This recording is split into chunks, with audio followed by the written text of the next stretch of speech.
to the Oval. I'm Claudine Bellany. Please welcome Dr. Diane Torosyan.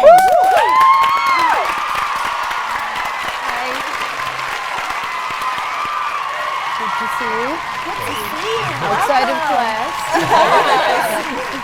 A little bit about Dr. Diane Torosyan. She is the Associate Professor and Chair of the Communication and Media Department. Has been here for 12 years, the last 6 years as Department Chair. She has a 5-year degree in mathematics from Armenia, a master's professional in journalism, and a PhD in mass communication from the University of Iowa. Please welcome again, Dr. Diane Torosyan. Thank you. Good to be here. What did you think about our hot topics? Give us inputs. It was interesting. At first, I couldn't understand the word that Megan brought in, Melanism. I thought it's some sort of autism. Melanism. No offense to the autistic people. No offense to the autistic community. I thought it was some sort of a, an issue, but it is. What did I think? It still is an issue. I hear about it on the radio. I listen to those things. I was introduced to Julia on NPR. I did not can't say that I grew up watching Sesame Street. My kids watched a little bit when we first moved here. But everything else, it's all hot topics. We live in this country, in this vast country. We don't know what's going to hit us next. In Europe, it feels unsafe. Nobody wants to travel to Paris anymore. We were thinking of going to Europe, and then at the last moment, maybe not now. Things were crazy, but you never know. I agree with Johnny. It's going to happen wherever it hits. Domestic, external. It's not necessarily the refugees. It's not necessarily the other. They're the other, but not necessarily crossing borders. They were born and raised in this country. Somehow they turned out completely different than most of us. Yeah. Well, thank you for giving us 2 cents. We're switching gears. We want to get to know you. We have some questions for you. We want to get to know you from a good standpoint. So we're going to throw the questions. What's there to know? This is see that resume? Right. No. You got to go on, Professor. You got to go on, Dr. Torosyan. Where are you from? Where are you from? And how did you end up in Oyana?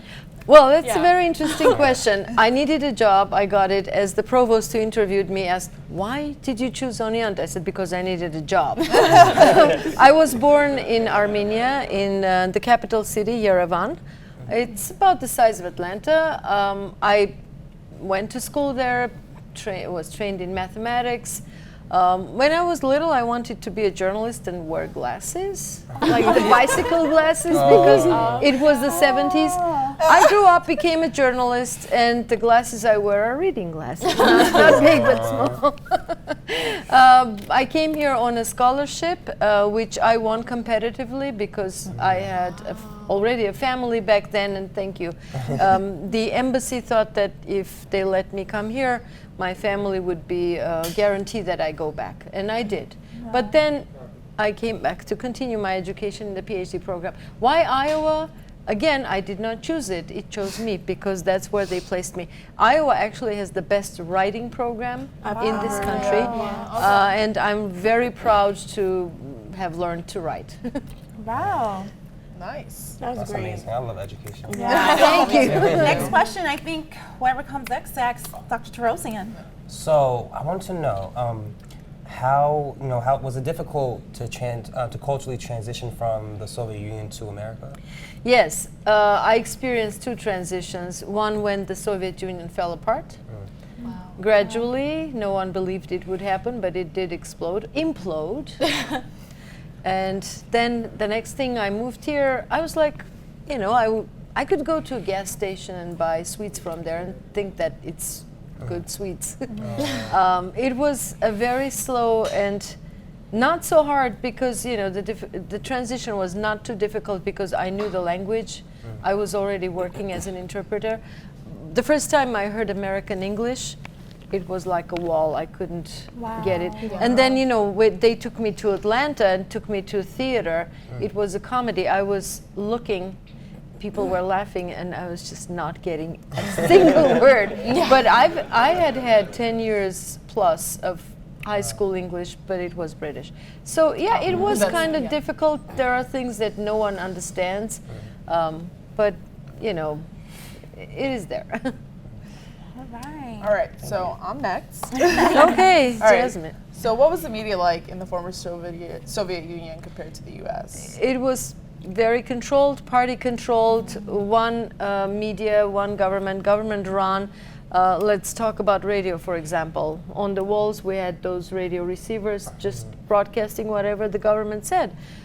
So we grew up hearing one point of view, and it was really hard for me, going back to Johnny's question, hard to learn that there could be other, that you can disagree. I still have a hard time with disagreement, with dissent, with conflict, because back home dissidents were sent to jail, to Siberia. Yeah, Wow. so it was hard. That's intense. Yeah. So I'm next. Yeah. So how did it feel being a female journalist in the former Soviet Union? Interesting that I became a journalist when things fell apart, and it was really the former back Yes. then. It wasn't the Soviet Union. It was already the destroyed Soviet Union where I was working as a journalist. Because before that, I was a math teacher, math and physics teacher, which was horrible. By the way, I was okay. Let me see. How old was I? 22. 22.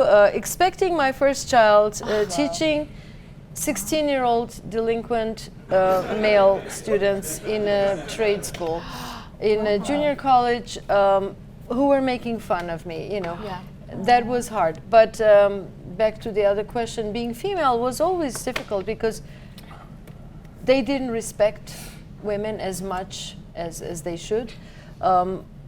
Also, being a journalist, you had to be careful with what you said, KGB, etc. It was much tougher. So, what advice would you give to other immigrants, such as student immigrants and women immigrants specifically?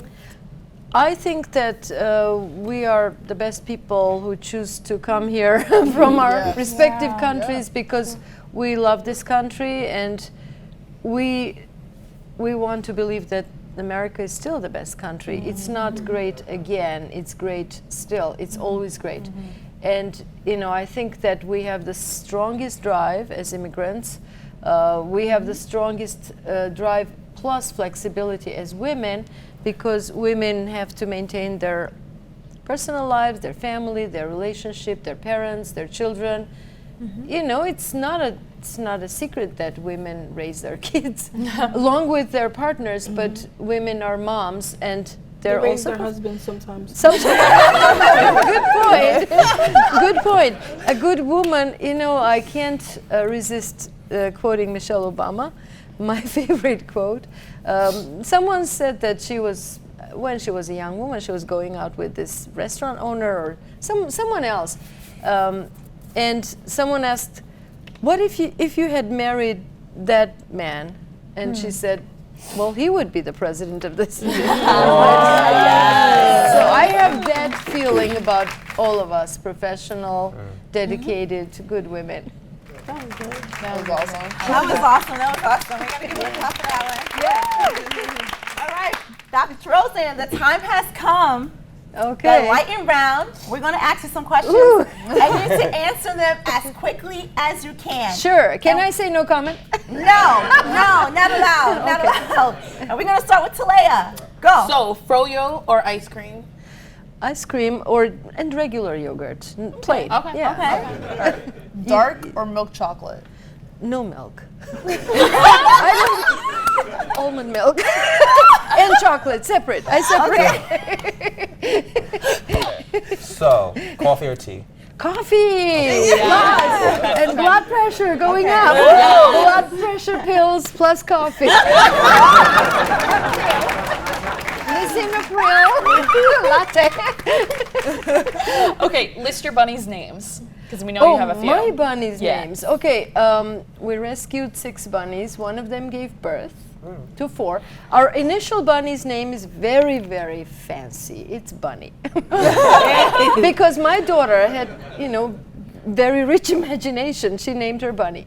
And after Bunny, we found, trapped and rescued this group.